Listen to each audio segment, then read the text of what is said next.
क्या हुआ जब अचानक अयोध्या पहुंचा? सैकड़ों नागों का झुंड, इनका संबंध नागलोक से बताया जा रहा है। आखिर राम मंदिर प्राण प्रतिष्ठा से पहले अचानक इतने सारे चमत्कार क्यों हो रहे हैं? सबसे पहले गिद्धों का झुंड राम मंदिर के आसपास दिखाई दिया, जिसे जटायु के वंशज कहा जा रहा है। लोग इनकी पूजा कर रहे हैं। इसके बाद कुछ भालू अयोध्या में अचानक से देखे गए, जो कि जामवंत का प्रतीक है। लेकिन अब एक ऐसा चमत्कार देखने को मिल रहा है जो अयोध्या के लोगों के लिए ही खतरा साबित हो रहा है। आज की वीडियो में बहुत बड़े रहस्य से पर्दा उठने वाला है। आखिर राम जी का नागों के साथ क्या संबंध है? आखिर प्राण प्रतिष्ठा से पहले इतने सारे नाग एक के बाद अयोध्या में क्यों निकल रहे हैं, वो भी अलग अलग प्रजाति के एल। आगे बढ़ने से पहले अगर आप भी एक सच्चे सनातनी हैं तो इस वीडियो को लाइक करके कमेंट बॉक्स में जय श्री राम जरूर लिखें। 22 जनवरी सोमवार के दिन अयोध्या के नवनिर्मित राम मंदिर में होने जा रही रामलला की प्राण प्रतिष्ठा का सभी देशवासियों को बेसब्री से इंतजार है। राम जी के भव्य स्वागत की तैयारी जोरों शोरों पर है। यह तारीख कोई आम तारीख नहीं है, बल्कि इसके पीछे बहुत ही खास महत्व छिपा हुआ है। आखिर राम मंदिर की प्राण प्रतिष्ठा के लिए 22 जनवरी का समय ही क्यों चुना गया? इसके पीछे का रहस्य जानकर आपके भी होश उड़ जाएंगे। त्रेता युग में प्रभु श्री राम का जन्म अभिजीत मुहूर्त में हुआ था। 22 जनवरी सोमवार के दिन मृगशीर्ष नक्षत्र में अभिजीत मुहूर्त का संयोग बन रहा है। यही कारण है कि इस तिथि को रामलला की प्राण प्रतिष्ठा के लिए चुना गया है। साथ ही यह भी माना जा रहा है कि इस शुभ मुहूर्त में रामलला की प्राण प्रतिष्ठा करने से प्रभु श्री राम सदैव मूर्ति के अंदर विराजमान रहेंगे। लेकिन जैसे जैसे प्राण प्रतिष्ठा का समय नजदीक आ रहा है, वैसे वैसे अलग अलग प्रजाति के नाग अचानक ही अयोध्या में प्रकट हो रहे हैं, जो कि अयोध्या वासियों के लिए खतरा बनते जा रहे हैं। लेकिन गिद्धों का और भालुओं का संबंध तो प्रभु श्री राम से बताया जाता है। उन्होंने रामायण में उनकी सहायता भी की थी। लेकिन इन नागों का श्री राम के साथ क्या संबंध है? आज की वीडियो में इस रहस्य से पर्दा उठने वाला है। चौंकाने वाली यह है कि इनमें दो प्रजाति के नाग अलग अलग क्षेत्र में बार बार निकल रहे हैं, जिनका संबंध वासुकी और तक्षक नाग के साथ जोड़ा जा रहा है। ऐसा कहा जाता है प्रभु श्री राम के भाई लक्ष्मण साक्षात अनंत शेषनाग का रूप है, और वासुकी नाग, तक्षक नाग और शेषनाग तीनों ही आपस में भाई है, जिसमें तक्षक और वासुकी नाग पाताल में निवास करते हैं और शेषनाग बैकुंठ में भगवान विष्णु की सेवा करते हैं। तो अंदाजा लगाया जा रहा है कि जब प्रभु श्री राम अपने भाई लक्ष्मण यानी शेषनाग और माता सीता के साथ अयोध्या धाम पहुंच रहे हैं, तो क्या शेषनाग के दोनों भाई पाताल में से उनसे मिलने के लिए बार बार प्रकट हो रहे हैं? दोस्तों, यह रहस्य बहुत बड़ा है, क्योंकि अयोध्या के क्षेत्र से जब एक सांप को पकड़कर सुरक्षित इलाके में छोड़ा जाता है, तो वही सांप पुनः राम मंदिर परिसर में भी देखा जाता है, जिससे कई बार मजदूरों को भी काम करने में भय महसूस होता है। लेकिन जय श्री राम का नाम उन्हें हिम्मत देता है। आप भी नीचे कमेंट बॉक्स में जय श्री राम जरूर लिखें। लेकिन दोस्तों, प्रभु श्री राम का नागलोक के वीडियो के साथ क्या संबंध है? वो सच्चाई जानकर आपके पैरों तले जमीन खिसक जाएगी, क्योंकि पूरे घटनाक्रम को मल्टीवर्स के साथ जोड़कर देखा जा रहा है, जिसे हिंदी में सृष्टि चक्र कहते हैं। मल्टीवर्स की सच्चाई जानकर आपके भी रोंगटे खड़े हो जाएंगे। जिस संसार में हम रहते हैं वो सृष्टि व विनाश के चक्र से गुजरती है। इस संसार के प्रत्येक सृष्टि चक्र को एक कल्प कहा जाता है। हर कल्प के 4 युग या 4 भाग होते हैं। दूसरे भाग या त्रेता युग में राम अयोध्या में जन्म लेते हैं और रामायण करके फिर से बैकुंठ लौट जाते हैं। यानी कि अगर आप इस पृथ्वी पर अपना जीवन यापन कर रहे हैं, आप जो घटनाक्रम कर रहे हैं वही बराबर घटनाएं किसी और यूनिवर्स या कल्प में आपके ही रूप के साथ पुनः होने वाली है या फिर हो चुकी है। आगे मल्टीवर्स की सच्चाई को साबित करने के लिए एक ऐसी पौराणिक घटना आपको बताएंगे, जिसे जानने के बाद आपको भी मल्टीवर्स की सच्चाई पर यकीन होने लगेगा। इस दुनिया में केवल 3 विद्वानों को मल्टीवर्स को देखने की और उनमें जीने की, टाइम ट्रैवल करने की इजाजत दी गई है। जिसमें पहले है वासुकी नाग, दूसरे हैं तक्षक नाग और तीसरे हैं काकभुशुंडी देव। तक्षक और वासुकी नाग के बारे में हम आपको बता चुके हैं, लेकिन सवाल उठता है आखिर काकभुशुंडी कौन है और आखिरी इन्हें प्रभु श्री राम ने अमर कैसे बनाया। वेदों और पुराणों के अनुसार काकभुशुंडी ने 11 रामायण और 16 महाभारत देखी हैं। वह कल्प के अंत तक अपने शाश्वत स्वरूप में जीवित रहेंगे। भगवान राम ने ही काकभुशुंडी को अमर बनाया था। कौए के रूप में अपने एक जन्म के दौरान काकभुशुंडी की मुलाकात बालक राम से हुई। प्रभु खेल रहे था और उसने उसे पकड़ने की कोशिश की। समय आने पर काकभुशुंडी को भगवान के मुख के दर्शन हुए।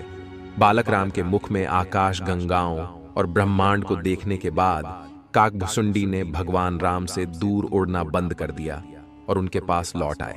काकभुशुंडी ने भगवान राम को न पहचानने के लिए क्षमा मांगी। भगवान ने उन्हें दिव्य मुस्कान दी और काकभुशुंडी से उनकी इच्छा पूछी। काकभुशुंडी ने कहा कि वह भगवान राम के प्रति अपनी भक्ति हमेशा हमेशा के लिए करना चाहते हैं। काकभुशुंडी के प्रेम और समर्पण से प्रसन्न होकर भगवान राम ने उन्हें आशीर्वाद दिया कि काल काकभुशुंडी को नहीं मार सकता और वह इस कल्प के अंत तक जीवित रहेंगे, जिसके बाद सृष्टि के 27 चक्रों तक जीवित रहे। उन्हें अमरता का वरदान प्राप्त हुआ। वे कौवे के रूप में जीवित रहे क्योंकि उन्हें भगवान राम के निकट रहने का अवसर मिलता। जब भी भगवान राम का जन्म होता है, वह अयोध्या जाते हैं और भगवान राम को एक बच्चे के रूप में बड़े होते और खेलते हुए देखते हैं। यह भी हो सकता है काकभुशुंडी अयोध्या में भी हाल फिलहाल मौजूद हो और राम मंदिर के निर्माण कार्य को अपनी आंखों से देख रहे हो। यानी कि यह तीनों विद्वान अपनी मर्जी से किसी विकल्प यानी यूनिवर्स में जा सकते हैं, टाइम ट्रेवल कर सकते हैं।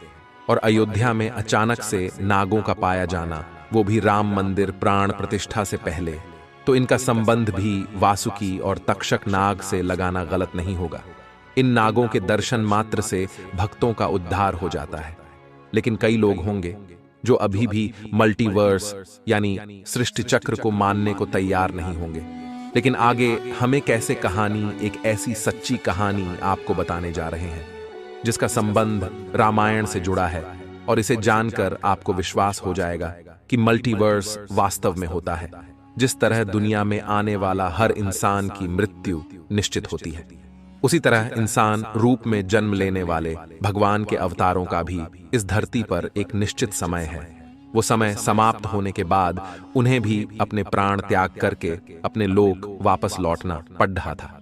उसी प्रकार भगवान श्री राम भी इस लोक को छोड़कर वापस विष्णु लोक गए। भगवान श्री राम के मृत्यु में सबसे बड़ी बाधा उनके प्रिय भक्त हनुमान थे, क्योंकि हनुमान के होते हुए यम की इतनी हिम्मत नहीं थी कि वो राम के पास पहुंच चुके। लेकिन स्वयं श्री राम से इसका जो हल निकाला वो मल्टीवर्स यानी सृष्टि चक्र के साथ जुड़ा हुआ है। एक दिन राम जान गए कि उनकी मृत्यु का समय हो गया था। वह जानते थे कि जो जन्म लेता है उसे मरना पड़ता है। उन्होंने कहा कि यम को मुझ तक आने दो, मेरे लिए वैकुंठ, मेरे स्वर्गिक धाम जाने का समय आ गया है। लेकिन मृत्यु के देवता यम अयोध्या में प्रवेश करने से डरते थे, क्योंकि उनको राम के परम भक्त और उनके महल के मुख्य प्रहरी हनुमान से भय लगता था। यम के प्रवेश के लिए हनुमान को हटाना जरूरी था।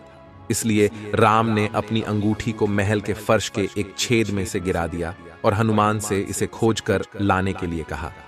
हनुमान ने स्वयं का स्वरूप छोटा करते हुए बिल्कुल भंवरे जैसा आकार बना लिया और केवल उस अंगूठी को ढूंढने के लिए छेद में प्रवेश कर गए।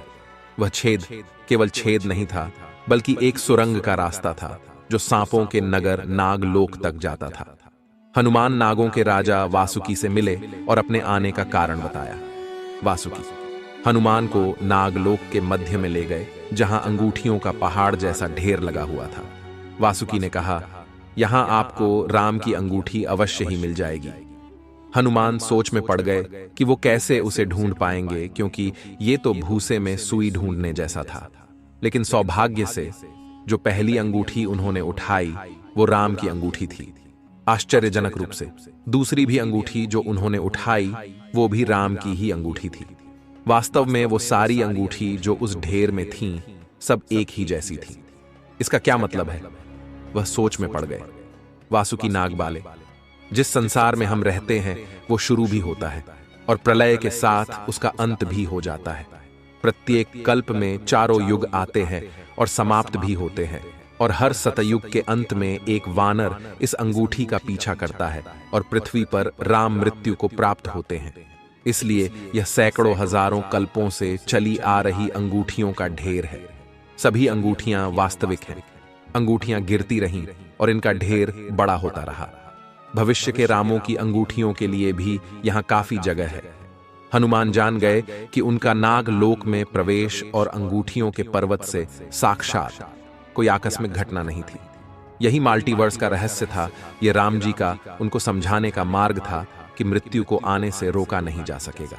राम मृत्यु को प्राप्त होंगे, संसार समाप्त होगा, लेकिन हमेशा की तरह संसार पुनः बनता है और राम भी पुनः जन्म लेंगे। इस घटना के बाद प्रभु श्री राम सरयू नदी में समाहित हो गए। उनके साथ अयोध्या का एक एक वासी भी सरयू नदी में समाहित हो गया। यहां तक कि कीट पतंगे और अयोध्या के पशु पक्षी भी सरयू नदी में समाहित हो गए। ऐसा कहा जाता है अयोध्या में जितने भी रहिवासी रह रहे थे वह सभी देवी देवताओं के ही अंश थे, जो प्रभु श्री राम की लीला को अपनी आंखों से देखने के लिए अयोध्या में रहवासियों की तरह रह रहे थे। जब रामायण काल पूरा हुआ तो वह भी प्रभु श्री राम के साथ अपने अपने धाम लौट गए। मात्र अयोध्या का भूभाग ही बच गया और वर्षों तक यह भूमि यूं ही पड़ी रही। बाद में श्री राम के पुत्र महाराज कुश ने अयोध्या को फिर से बसाया। इसका वर्णन कालिदास के ग्रंथ रघुवंश में मिलने की बात कही जाती है। रामायण के अनुसार कुश ने ही सर्वप्रथम पत्थरों के खंभों वाले मंदिर का अपने पिता श्री राम की पूज्य जन्मभूमि पर निर्माण करवाया। वहीं जैन परंपराओं के मुताबिक अयोध्या को ऋषभदेव ने फिर से बसाया था। भविष्य पुराण के अनुसार उज्जैन के महाराज विक्रमादित्य ने ईसा पूर्व में एक बार फिर से दूसरी बार उजड़ चुकी अयोध्या का निर्माण करवाया। धार्मिक ग्रंथों के अनुसार उन्होंने अयोध्या में सरयू नदी के लक्ष्मण घाट को आधार बनाकर 360 मंदिरों का निर्माण करवाया था। वे भगवान विष्णु के परम भक्त थे और इसीलिए उन्होंने ही श्री राम जन्मभूमि पर एक भव्य मंदिर का निर्माण करवाया था। हिंदू पक्ष का दावा रहा है कि बाबर से पहले भी 1833 में मुस्लिम आक्रमणकारी सालार मसूद ने जन्मभूमि मंदिर को ध्वस्त कर दिया था। अयोध्या में राम जन्मभूमि मंदिर पर विवाद की कहानी की 1528 से शुरू हुई।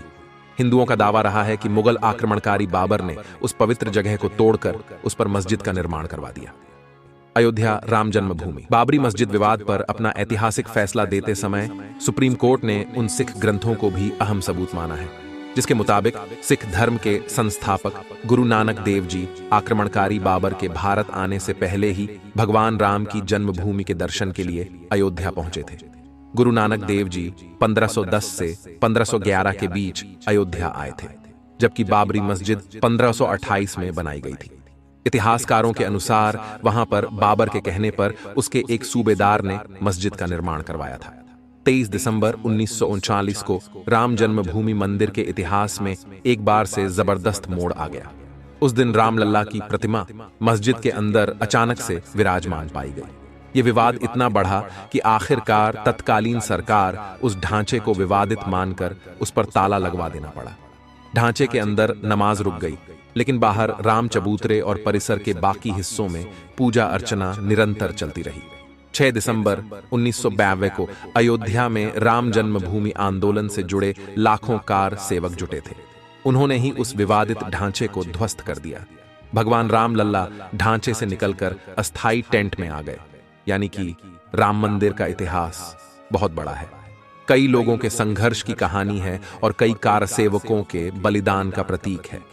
भले ही हम इस संघर्ष में भाग नहीं ले सके, लेकिन यह हमारा सौभाग्य है कि हम राम मंदिर को बनता हुआ अपनी आंखों से देख रहे हैं। अगर आज की यह खास वीडियो आपको पसंद आई है तो सच्चे सनातनी इस वीडियो को लाइक करके हमारे चैनल को सब्सक्राइब जरूर करें। हर हर महादेव।